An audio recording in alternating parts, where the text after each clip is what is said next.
اور دوسرا کچھ اسٹوڈنٹس جو ایک غلطی کرتے ہیں کہ وہ کچھ اسٹوڈنٹس کرتے ہیں کہ یہ ایف ایس سی کی طرح ہی ایک ایگزام ہے، اور کچھ اسٹوڈنٹس کہتے ہیں کہ یہ کوئی بہت ہی زیادہ نا سپر نیچرل ٹائپ کا آپ کے ساتھ کچھ ایگزام آنے والا ہے. تو یہ دونوں جو ایڈورس سائڈس ہیں نا، ان پر نہیں جانا چاہیے نا. آپ کو بہت زیادہ اوور کانفیڈینس ہونا چاہیے کہ میں نے ایف ایس سی میں اچھے نمبر لے لیے ہیں. تو اب لیکن یہ ایک مختلف قسم کا کمپیریٹیو ایگزام تھوڑے سے مختلف ہوتے ہیں. ان کی جو ضروریات ہوتی ہیں، ریکوائرمنٹس ہوتی ہیں، وہ کچھ اور طرح کے ہوتے ہیں، اور ان کو سمجھنا بہت ضروری ہے. بہت زیادہ آسان سمجھ کر اس کی ریکوائرڈ محنت نہ کرنا، یہ بھی ایک غلطی ہے.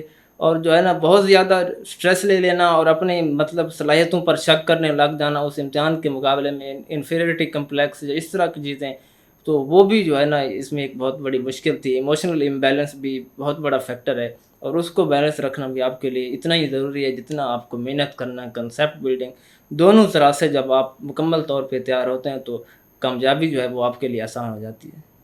استاد جی کا جو ہے وہ بہت بڑا رول تھا. میں نے شروع میں یہ کہا کہ آپ کو اچھی کوچنگ کی ضرورت ہوتی ہے، ایکسپیرینسڈ کوچنگ.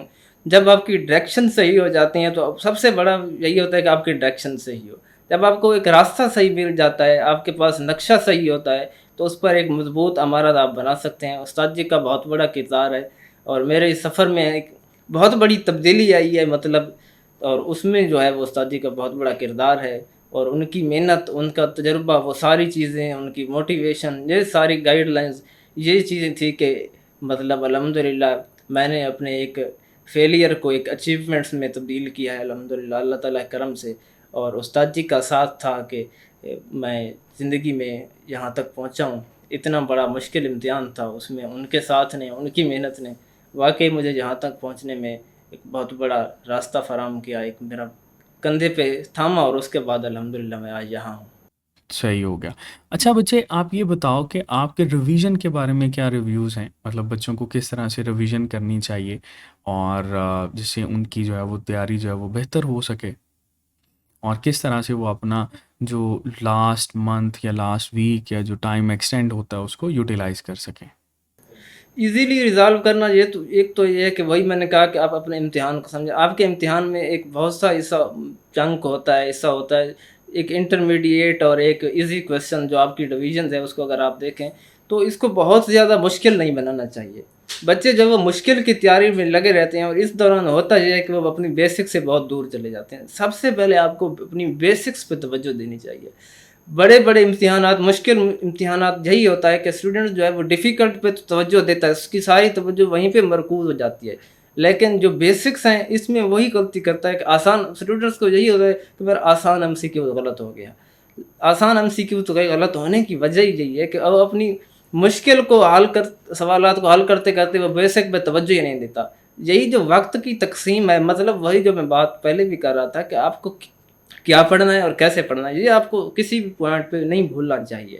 آپ اسی طرح ایک چیز ہے ریویژن، آپ کو ریوائز بھی ساتھ ساتھ کرنا چاہیے. اور آج کل جو واٹس ایپ پہ اور اس طرح کے جو مشکل جو ایم سی کیو سرکولیٹ کر رہے ہوتے ہیں بچے، کچھ ان کو لے کر بیٹھ جاتے ہیں، لیکن ان کو اپنے پاسٹ پیپرز پر نظر رکھنی چاہیے. اس حوالے سے دیکھنا چاہیے جو آپ کو ٹیچر پڑھا، آپ کی ٹیکسٹ بک کو دیکھیں، پاسٹ پیپر کو دیکھیں. باقی جو ایک بدلتے رجحانات ہیں، جس طرح فیڈرل سے کچھ کویسچن آ رہے ہیں، مطلب ہر سال کوئی نہ کوئی ایک تبدیلی لائی جاتی ہے، تو اس حوالے سے بھی شارٹ لسٹنگ ایک بہت امپورٹنٹ چیز ہے کسی بھی مطلب سبجیکٹس کی جہاں پر آپ کو مسئلہ آ جاتا ہے. تو شارٹ لسٹنگ سے یہ ہوتا ہے کہ وہ چیز آپ کی نظر میں آ جاتی ہے جو بالکل مطلب آپ ایک سائڈ پہ کر لیتے ہیں ان مشکل چیزوں کو جو آپ کو تنگ کر رہی ہوتے ہیں. اور ان پہ جب آپ علیحدہ سے کام کرتے ہیں، ایک بک میں سے ایک حصہ نکال کے سائڈ پہ رکھتے ہیں، اور اس کو جب آپ دیکھتے ہیں تو ایک تو اس کا حجم بھی تھوڑا سا کم لگنے لگ جاتا ہے کہ یار یہ تو تھوڑی سی دیر میں کرنے لگتا ہوں. اور اس میں یہ بھی ہے کہ جو ہے نا اس کو زیادہ بندہ افیکٹولی اس کو یاد کرنا، اس کو لے کر چلنا وہ آسان ہو جاتا ہے. یہ جو ہے نا وہ بہت ضروری ہوتا ہے کہ کسی بھی ٹیسٹ کا ڈیلے ہو جانا، اس میں تاخیر ہو جانا، آپ کو ٹائم مل جانا، یہ ایک کروشل پوائنٹ ہوتا ہے جو ڈیسائیڈ کرتا ہے. اس میں بہت سے کینڈیڈیٹس ایسے ہوتے ہیں کہ جو اس ٹائم کو افیکٹولی یوز کر کے پازیٹیولی اس میں خود کو کمپوز رکھتے ہیں، اور کچھ ایسے ہوتے ہیں وہ کمپوز نہیں رکھتے. سارا سال اچھا پڑھا، اور ان 2 ہفتوں میں جو مل گئے کہا کہ یار سسٹم کی وہ شکوے اس طرح سے تنگ ہو جاتے ہیں، مطلب ظاہر ہے یہ ایک لمبا سفر ہوتا ہے، ایک مشکل سفر ہوتا ہے، تو مشکل سفر میں اپنے آپ کو کمپوز رکھنا مطلب تھوڑا سا مشکل ہوتا ہے، لیکن اتنا مشکل بھی نہیں ہے۔ اس میں یہ ہے کہ آپ تھوڑا سا اپنے آپ کو جو آپ کے پیشن ہے تھوڑا سا اس حوالے سے فیملی کے ساتھ جو جس طرح سے آپ تھوڑا سا مطلب آپ کو خوشی ملتی ہے، سکون ملتی ہے، وہ تھوڑی سی ساتھ رکھیں، لیکن اس کے بعد جو آپ کا مین فوکس ہے وہ جہاں پر آپ نے 6 مہینے لگا دیے، 4 مہینے لگا دیے، وہاں آپ یہ بھی تو سوچیں نا کہ آپ کو 2 مہینے 2 ہفتے اگر آپ ویسے مزید لگا لیں، 1 مہینہ ویسے مزید اسی طرح اسٹیٹ میں لگا رہے، تو اس سے کچھ فرق نہیں پڑنے والا، بلکہ ایک اچھا فرق پڑنے والا۔ ان 2 ہفتوں کو اچھا لیں، آپ کو جہاں پر کمی محسوس ہو رہی تھی کہ میرا وہ چیپٹر ویک ہے، وہ ٹاپک ویک ہے، ان پہ جائیں، ان کو کریں، ایک مسلسل ریویژن میں رہیں، اپنی کتابوں کے ساتھ، اپنے سلیبس کے ساتھ ٹچ میں رہیں، جو چیز آپ پہلے چھوٹ گئی اس کو کریں، اپنے کنسیپٹس کو مضبوط کریں، اور اس ٹائم کو لے کے 2 ہفتے آپ 6 ماہ جہاں گزارے ہیں وہاں 2 ہفتے بھی گزار لیں گے تو ان کو اچھے طریقے سے گزاریں، جو ٹائم مل رہا ہے، بجائے اس کے کہ اس کو ایک یہی ایک چیز ہو جو اسٹرینتھ بھی آپ کی بن سکتا ہے اور یہ آپ کی ویکنیس بھی بن سکتا ہے۔ اگر ان دنوں میں آپ نے کام چھوڑ دیا، یہ آپ کی ویکنیس ہے، یہ 1 2 نمبر سے 3 نمبروں سے کچھ نمبروں سے آپ کو اس میدان سے باہر بھی کر سکتی ہے، اور یہی 1 2 ہفتے اگر آپ اچھے سے لگا لیں، ہو سکتا ہے آپ ایک بہتر کالج سے اس سے اچھے کالج میں چلے جائیں، یا آپ کا نہ ہو اور کچھ نمبر آپ کے اس میں ایڈ اپ ہو جائیں اور آپ کا ہو جائے، تو یہی ایک اپرچونٹی ہے۔ اب آپ اس کو جس طرح استعمال کریں گے، یہ آپ کے لیے اسٹرینتھ بھی بن سکتی ہے اور ویکنیس بھی بن سکتی ہے۔ تو میری یہی سجیشن ہے کہ اسے اپنی ویکنیس نہ بنائیں اور اسے اپنی اسٹرینتھ ہی بنائیں، کمپوز رہیں، اپنے اوپر اعتماد کریں۔